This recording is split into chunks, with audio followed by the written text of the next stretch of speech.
La familia es un grupo de personas que tienen ciertas consideraciones entre ellos muy especial. Hay toda clase de familias, hay familias que no funcionan, se llaman familias disfuncionales. Y siempre se trata de lograr que la familia funcione.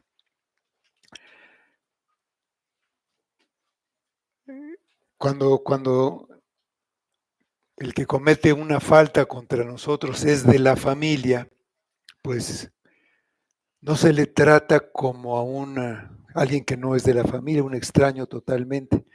Hay cierto eh, afecto y se trata de llegar a un arreglo, aunque a veces no se puede, pero es lo que se trata.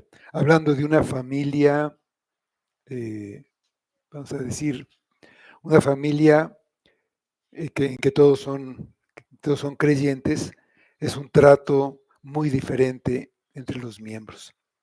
Vamos a la primera carta de Timoteo, capítulo 5.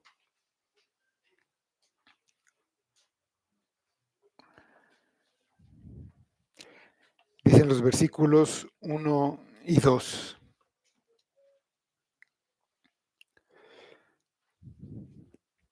No reprendas al anciano, sino exhórtale como a padre, a los más jóvenes como hermanos, a las ancianas como a madres, a las jovencitas como a hermanas, con toda pureza.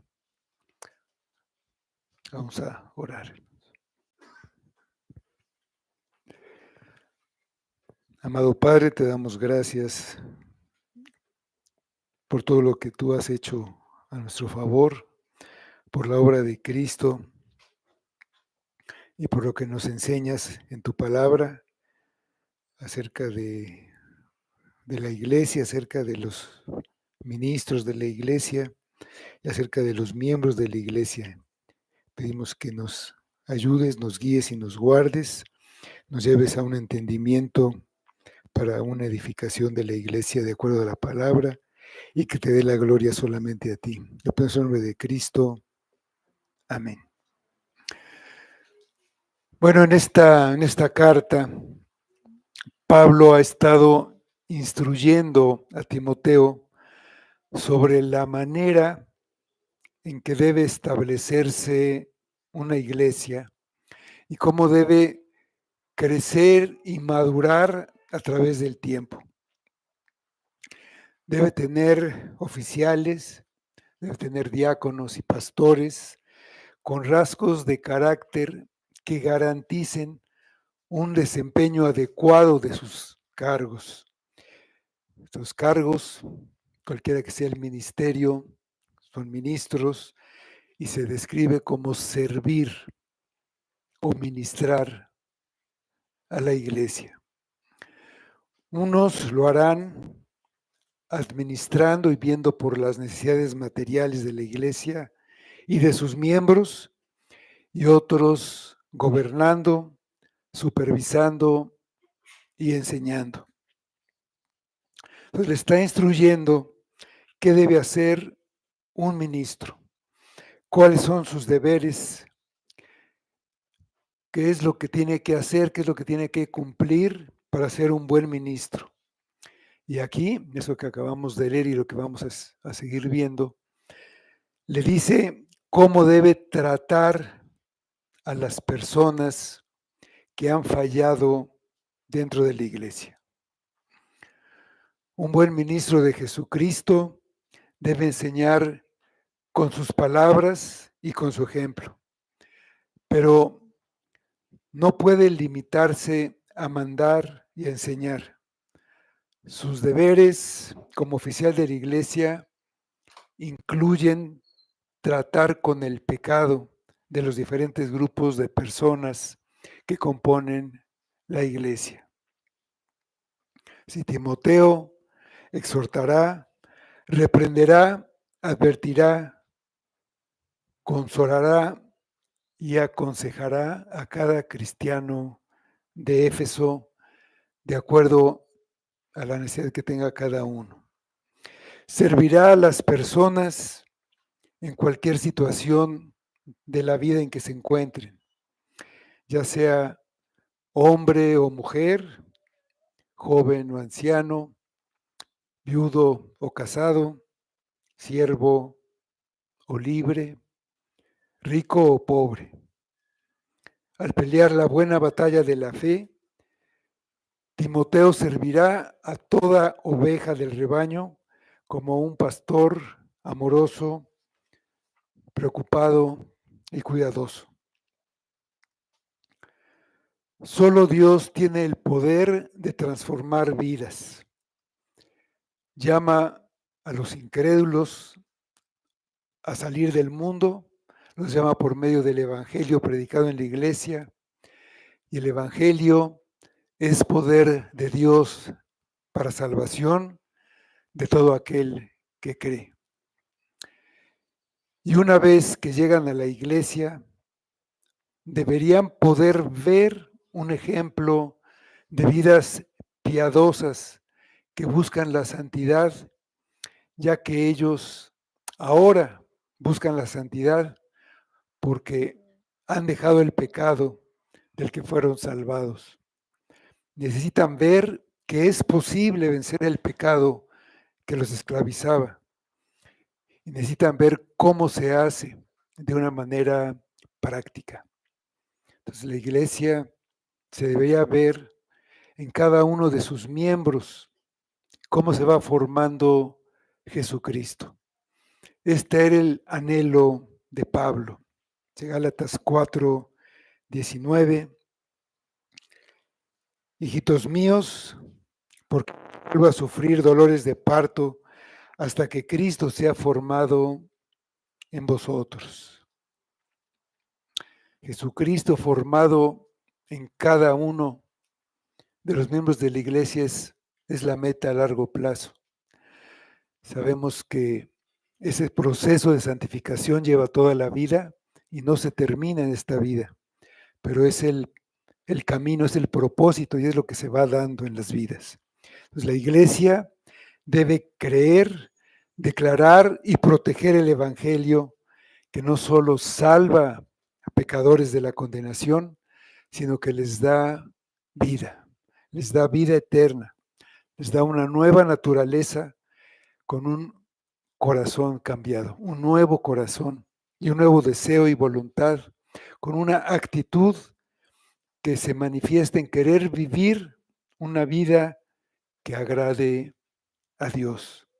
Por lo tanto, la iglesia debería ser un lugar de pureza y de obediencia a Dios. En las Escrituras encontramos la figura de la iglesia como una familia a la que pertenecemos, una familia querida que es amada y cuidada, una familia formada por muchos hijos que tienen a Dios por Padre. Todos estos hijos son hijos adoptivos, hijos adoptados, todos igualmente amados por su Padre, por lo que ellos mismos deben amar y tratar como hermanos a todos los otros miembros de la misma familia, buscando hacer el bien a los demás. Dice Efesios 2:19, así que ya no sois extranjeros ni advenedizos, sino conciudadanos de los santos y miembros de la familia de Dios. Y dice Gálatas 6:10, así que, según tengamos oportunidad, hagamos bien a todos y mayormente a los de la familia de la fe. La Biblia nos pide que llamemos a Dios nuestro Padre y a los demás creyentes hermanos o hermanas. De esto se desprende que como en cualquier familia bien avenida, debe haber un amor genuino entre los integrantes y un trato cordial entre ellos. Sin embargo, nunca faltan ofensas entre los hermanos, nunca falta pecado en la familia que entra a través de uno o varios miembros. Cuando esto sucede, la familia completa es afectada. ¿Qué debe hacer el ministro cuando la familia de Dios se vuelve disfuncional por el pecado? ¿Qué debe hacer cuando el pecado entra a la iglesia, que es la casa de Dios? Pablo dice que se debe enfrentar el pecado, pero el ministro lo debe hacer de una manera clemente y piadosa. Con misericordia y verdad se corrige el pecado, dice el libro de los Proverbios. Primero se nos muestra por medio de la ley nuestro pecado, pero Dios nos trató siempre con misericordia infinita. No podemos dejar de lado la misericordia cuando alguien ha pecado. Sin embargo, es necesario confrontar el pecado porque el pecado sin control y sin corrección va a terminar destruyendo la santidad en la iglesia, que debe ser su sello distintivo, y va a acabar destruyendo a la misma iglesia. Dice la primera carta de los Corintios, capítulo 5, versículos 6 y 7. No es buena vuestra jactancia. ¿No sabéis que un poco de levadura leuda toda la masa? Limpiaos pues de la vieja levadura, para que seáis nueva masa, sin levadura como sois, porque nuestra Pascua, que es Cristo, ya fue sacrificada por vosotros. Y ahí mismo, pero los versículos 11 a 13 dice, más bien os escribí que no os juntéis con ninguno que llamándose hermano fuere fornicario o avaro o idólatra o maldiciente o borracho o ladrón. Con el tal ni aun comáis, porque ¿qué razón tendría yo para juzgar a los que están fuera? ¿No juzgáis vosotros a los que están dentro? Porque a los que están fuera Dios juzgará. Quitad pues a ese perverso de entre vosotros. Cuando hay pecado grave no arrepentido, este sería el extremo que hay que quitar de dentro de la iglesia para que no la acabe destruyendo. El Evangelio de Mateo tiene mucho que decir al respecto. Mateo 18, del 15 al 17 dice, por tanto, si tu hermano peca contra ti, ve y repréndele estando tú y él solos. Si te oyere, has ganado a tu hermano. Mas si no te oyere, toma aún contigo a uno o dos, para que en boca de dos o tres testigos conste toda palabra. Si no los oyere a ellos, dilo a la iglesia. Y si no oyere a la iglesia, tenle por gentil y publicano. Estos pasajes demandan de la iglesia actuar con decisión y autoridad para limpiar el pecado que se ha infiltrado dentro de ella. Sin embargo, las acciones que tome la iglesia deben ser para sacar el pecado de la vida de sus miembros, para eliminar de ahí el pecado. Debe ser por medio del arrepentimiento del pecado. El proceso nunca debe ser con un ánimo vengativo ni justiciero, mucho menos con enojo, sino que debe hacerse con paciencia y amor, dando tiempo y oportunidad para que el Espíritu obre y traiga convicción de pecado, que convenza a la persona que ha pecado, para que una vez reconocido por el infractor, él proceda al arrepentimiento. Todo el proceso debe hacerse con humildad y en amor hacia el hermano que se ha desviado del camino. Dice Gálatas 6:1. Hermanos, si alguno fuere sorprendido en alguna falta, vosotros que sois espirituales, restauradle con espíritu de mansedumbre, considerándote a ti mismo, no sea que tú también seas tentado. La manera de confrontar a un miembro de la familia que está en pecado y cómo hacerlo con el espíritu de amor adecuado y con el corazón puesto en la restauración, es lo que Pablo está tratando en esta sección de la carta. Es verdad que el pasaje habla de lo que hace un ministro cuando confronta el pecado, pero no hay que olvidar que, como enseña Mateo 18, confrontar el pecado no es el trabajo de un solo hombre, es el trabajo de la iglesia.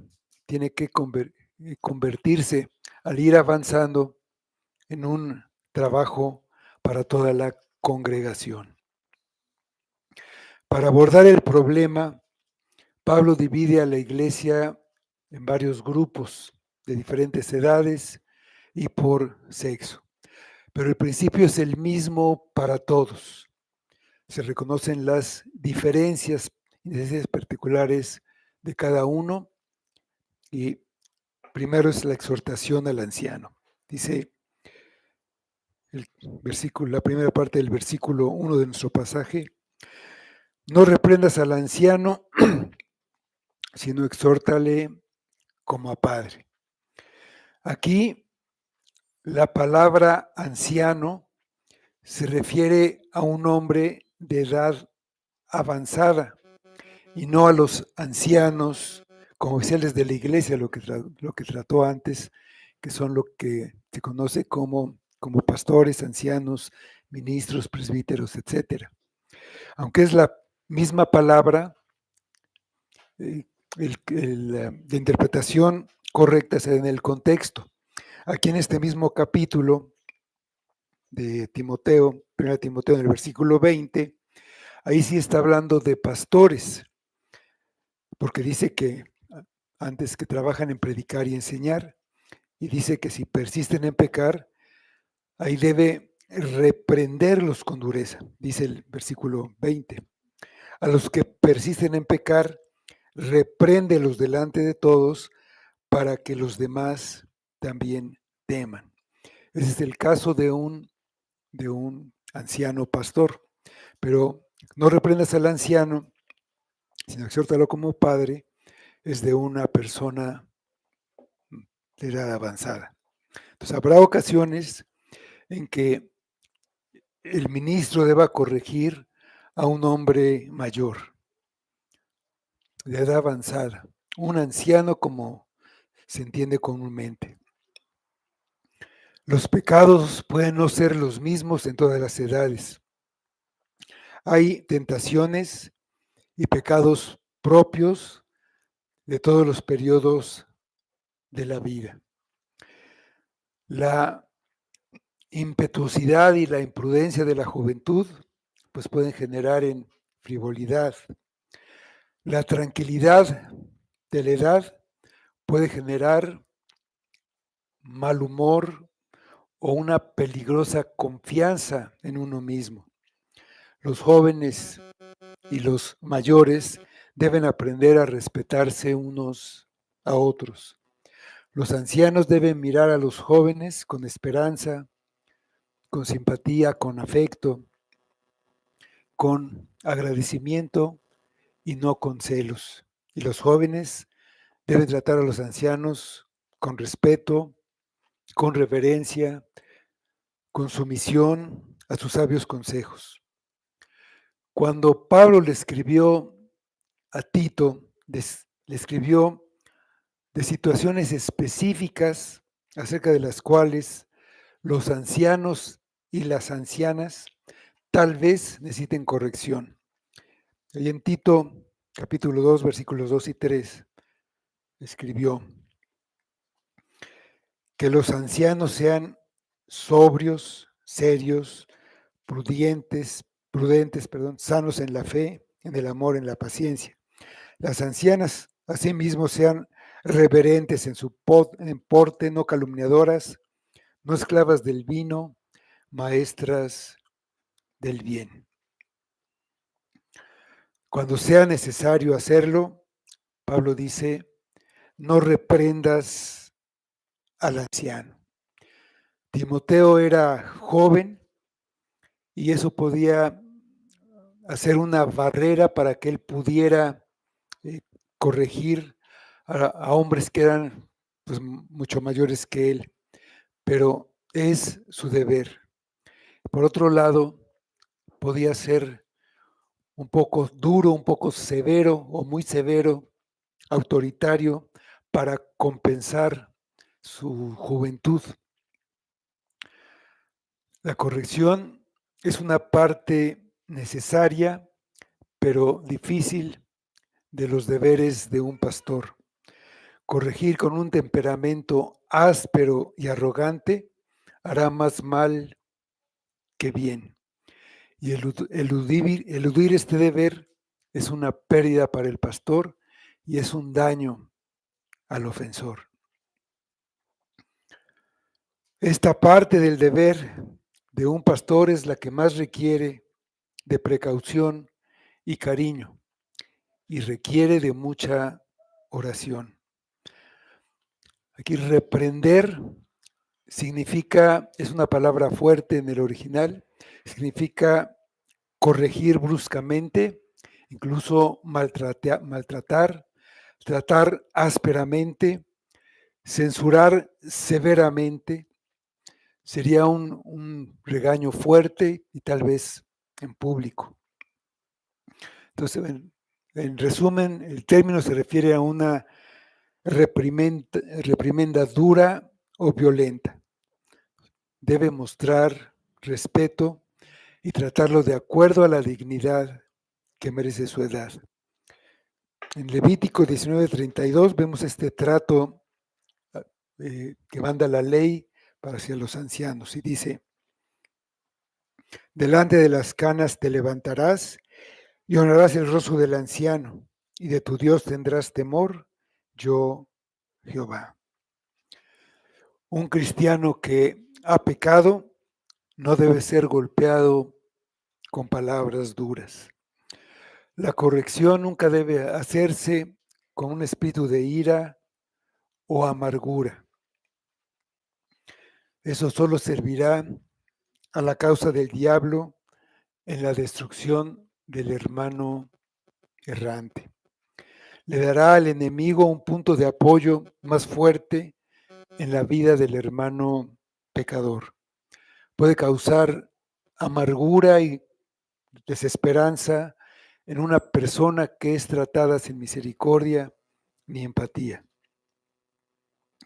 En vez de tratar duramente a los que necesitan corrección, Timoteo debe exhortar. Esta palabra significa rogar, suplicar, amonestar. Tiene la idea de acompañar a alguien débil. Un derivado de esta palabra es la palabra que se usa para el Espíritu Santo, que viene junto a un creyente y lo guía y lo consuela. Enfrentar el pecado en la iglesia no puede hacerse atacando a los hermanos caídos. Más bien, deben ser confortados, fortalecidos y alentados hacia una vida santa. Este verbo usado como exhortar en el original significa llamar aparte. Este llamar aparte puede ser con el propósito de alentar y consolar. En el primer paso del proceso de disciplina no es público, debe ser en privado. Si tu hermano pega contra ti, ve y repréndele, estando tú y él solos, como dice en Mateo 18. Solo en caso de ser necesario, otras personas deben enterarse de lo sucedido. Y solo en última instancia, cuando el pecado es evidente y la persona se niega a arrepentirse, entonces se hace del conocimiento de toda la iglesia. Pero cuando hay un pecado demostrado y el pastor debe intervenir, procede a hacer una reunión. Aquí se está tratando el caso en el que un anciano es el infractor. La reunión debe ser amable, pero no solo con los ancianos, con todas las personas de cualquier edad. Los versículos reflejan una familia. Habla de padre, madre, hermanos, hermanas. Todos son padres o hermanos en Cristo. Las instrucciones de Pablo son claras. Los miembros de una familia deben tratarse entre sí, pues como lo que son, como familiares. Cuando un miembro de la familia necesita ser corregido, no hay lugar para reprender en el sentido ese fuerte del que hablamos. No debe haber severidad, ni ira, ni violencia involucradas. Tampoco desprecio o disgusto.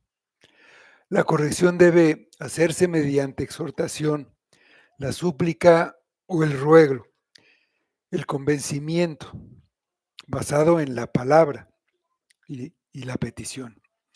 Un cristiano que ama a Cristo generalmente acabará aceptando su responsabilidad, se arrepentirá y cambiará su conducta. En ese momento, la exhortación ha surtido efecto y se debe dar paso a una total reconciliación, sin ningún rencor ni resentimiento. Si lo hay, si hay resentimiento, si hay rencor, es un pecado que hay que corregir.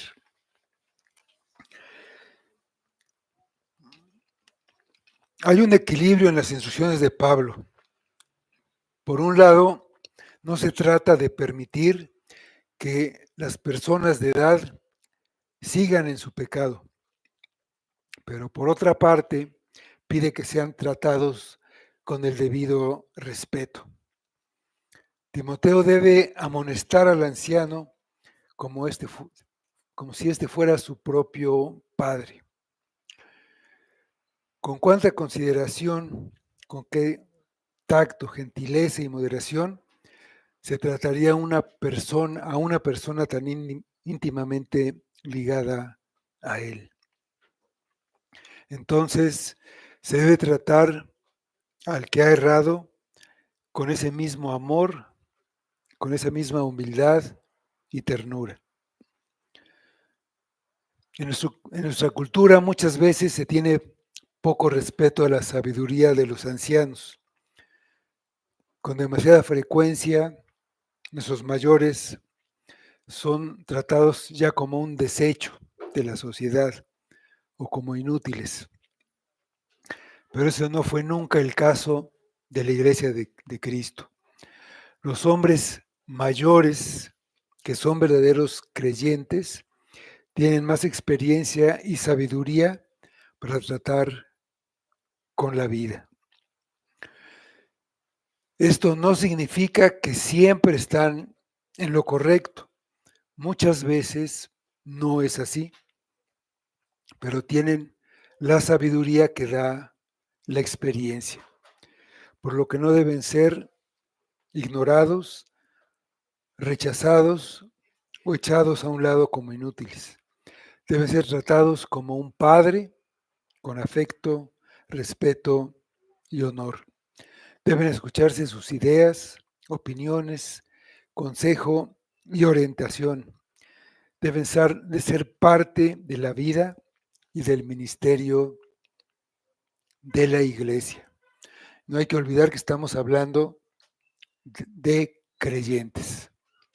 ¿Sí? Dice Proverbios, el libro de los Proverbios 1:8. Oye, hijo mío, la instrucción de tu padre y no desprecies la dirección de tu madre. Confrontar a un hombre mayor que está en pecado requiere un respeto especial. Debe ser confrontado, pero con una actitud que ama y comprende el significado de la posición que tiene esta persona dentro de la iglesia de Dios. Hay que tomar en cuenta que debido a su experiencia, hay ocasiones en que las personas de edad tienen opiniones muy firmes, muy arraigadas y no quieren considerar otras. Puede ser que se cierren a ciertos puntos de vista y no quieran aceptar que están equivocados. El resultado es oposición, quejas, divisiones y discusiones. La idea central es que si llega a ser necesario corregir al anciano, se le debe corregir y disciplinar como a un padre, no como a un enemigo. Debemos acercarnos, exhortarlo, pedirle, rogarle, demostrarle con las escrituras, tal como haríamos con nuestro Padre terrenal. La exhortación es la manera de alentar a alguien a hacer lo que tiene que hacer. Es como un alentador. Es como un entrenador que ayuda a un atleta a alcanzar lo que es mejor. Dice nuestro versículo, a los más jóvenes como a hermanos. A los jóvenes también se les debe exhortar como a hermanos, pero como a hermanos cristianos. Pues si un hermano muerde a otro, los que lo vean van a decir, nadie pensaría que son hermanos. Los hermanos se aman como hermanos, solucionan sus problemas de manera muy distinta, se comportan de una manera diferente con sus hermanos y no están unos contra los otros. Al confrontar a hombres más jóvenes, se debe recordar que son hermanos en el Señor. Debemos recordar que el mismo Dios se encarnó para morir por ellos. Es el mismo que murió por mí. Debemos recordar que al hermano se le debe una ternura extraordinaria porque es parte de la familia de Dios. No puede haber un aire de superioridad al confrontar a alguien más joven, sino debe ser una actitud de amor entre hermanos. Dice la primera carta de Juan, capítulo 2, versículos 9 a 11. El que dice que está en luz y aborrece a su hermano, está todavía en tinieblas. El que ama a su hermano permanece en la luz y en él no hay tropiezo. Pero el que aborrece a su hermano está en tinieblas y anda en tinieblas y no sabe a dónde va porque las tinieblas le han cegado los ojos. El amor no consiste en hacerse de la vista gorda con el pecado.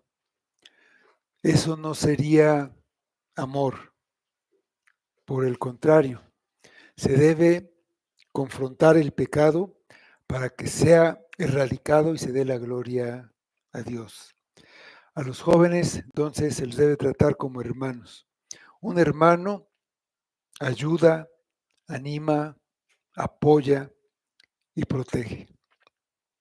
Un hermano escucha y permanece a nuestro lado en toda situación. Existe un vínculo entre hermanos que no se rompe fácilmente. A veces se piensa que los jóvenes tienen poco conocimiento y poca experiencia como para tomar parte en las decisiones y en los servicios de la iglesia, por lo que puede haber la tendencia a no tomarlos en cuenta. Pero esto no debe suceder. Si se les trata como hermanos, deben ser aceptados, deben ser escuchados y deben participar en las actividades adecuadas a su edad y a su capacidad. Los miembros de la iglesia, ancianos o adultos, no deben mostrar aire de superioridad al tratar con ellos. Deben mostrar un afecto fraternal con consideración, interés y respeto. Hay una necesidad en los jóvenes que surgen precisamente por su poca edad. Necesitan dirección. Hay momentos en que los jóvenes necesitan que se les instruya, que se les enseñe, que se les corrija, que se les discipline. Les faltan experiencia y conocimientos. Es imposible que no haya errores y hasta pecado. En esos momentos no debe haber ese aire de superioridad, no debe haber una reacción severa, menosprecio o disgusto. Debe haber un espíritu fraternal, afecto, preocupación, exhortación, dirección, guía y enseñanza. En un espíritu de igualdad, una igualdad de personas, lo que no excluye el ejercicio de la autoridad de parte de quien administra la amonestación. Exhortación a las ancianas en el versículo 2. A las ancianas como a madres. Las mujeres ancianas deben ser tratadas de igual forma que los ancianos varones debido a su edad. Debe dárseles un lugar de honor en la iglesia. No por ser mujeres mayores están exentas de pecar, pero no deben ser excluidas de que reciban consejo pastoral con respecto al pecado. Aunque a veces puede ser un asunto delicado, no debe ser desechado. Pero cuando fuera necesario amonestar a las mujeres mayores, se les debe tratar como un hijo adulto amoroso trata a su madre que se ha equivocado. Corregir a la madre de uno ciertamente requiere profunda humildad, un genuino escudriñar del corazón, luchar ante el trono de gracia con sabiduría. En ese espíritu, Timoteo debe proceder cuando se sienta obligado a amonestar a las mujeres mayores que han fallado. Incluso en el reproche, el ministro debe tener un espíritu de amor hacia todos. Los miembros de la iglesia sobre los cuales gobierna son padres, madres, hermanos o hermanas, o son como sus propios hijos. Debe tener amor genuino a todos y a cada una de sus ovejas. Y esa puede ser una característica que tal vez deba agregarse a las características de un pastor fiel. Por último, a las jovencitas como hermanas con toda pureza. Las mujeres jóvenes debían ser tratadas como hermanas. ¿A quién se le ocurriría maltratar a su propia hermana? A nuestras hermanas las protegemos, las defendemos, no las deshonramos y tomamos muy en serio si alguien lo hace.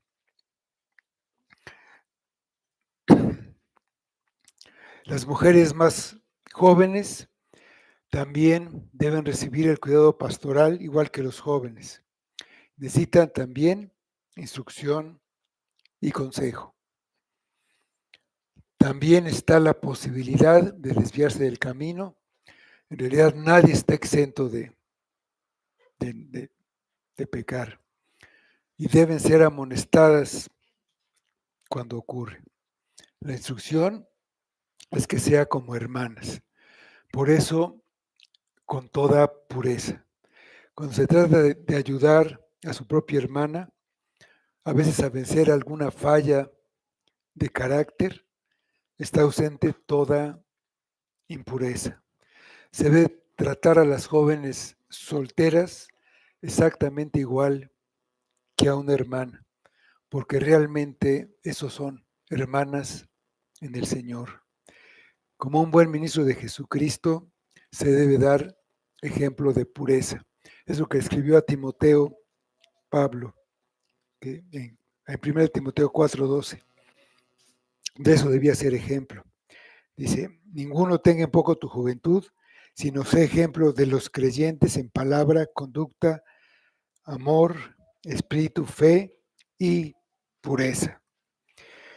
Con toda pureza significa en total conformidad con la palabra y con la ley moral de Dios, incluyendo la pureza sexual. Las mujeres jóvenes deben ser confrontadas por su pecado y alentadas a la piedad. Nunca deben ser llevadas al pecado, sino ser tratadas como queridas hermanas espirituales, cuya pureza es de la más alta consideración. La instrucción no es solo para Timoteo, también para todos los ministros y para cualquier varón dentro de la iglesia. La familia de la iglesia debe ser un lugar de pureza. A medida que vivimos en este mundo y el pecado se manifiesta en la vida de un miembro de la familia, debemos enfrentarlo. Esta confrontación debe hacerse con gentileza, amor y reverencia, por amor del individuo, por amor de la familia local, de la iglesia local, y por amor al mismo Cristo. El trabajo de confrontar, finalmente, ya en el último paso, recaerá sobre los hombros del ministro, pero al principio es una responsabilidad de todos los miembros de la iglesia. Es una responsabilidad individual. Cada uno es responsable de su hermano. No como Caín, que decía, ¿acaso soy responsable de mi hermano? Un creyente es responsable de su hermano. Cualquier corrección debe tener como objetivo restaurar al individuo, a la familia, restaurarlo a la obediencia al Evangelio. Esto sana a la familia y así continuamos viviendo y proclamando a Cristo. Cristo se encarnó para librarnos del pecado. Dio su vida para salvarnos. Cuando estuvo entre nosotros, nos enseñó cómo tratar con el pecado. Y su mayor enseñanza fue en la cruz. Pero cuando sus discípulos erraron o simplemente dudaron, Él no dudó en corregirlos. Lo hizo con amor, pero con firmeza. Ellos siempre se arrepintieron y regresaron a la obediencia, a excepción de Judas. Nosotros somos discípulos de Cristo, tanto para corregir el pecado como para recibir la corrección que siempre necesitamos.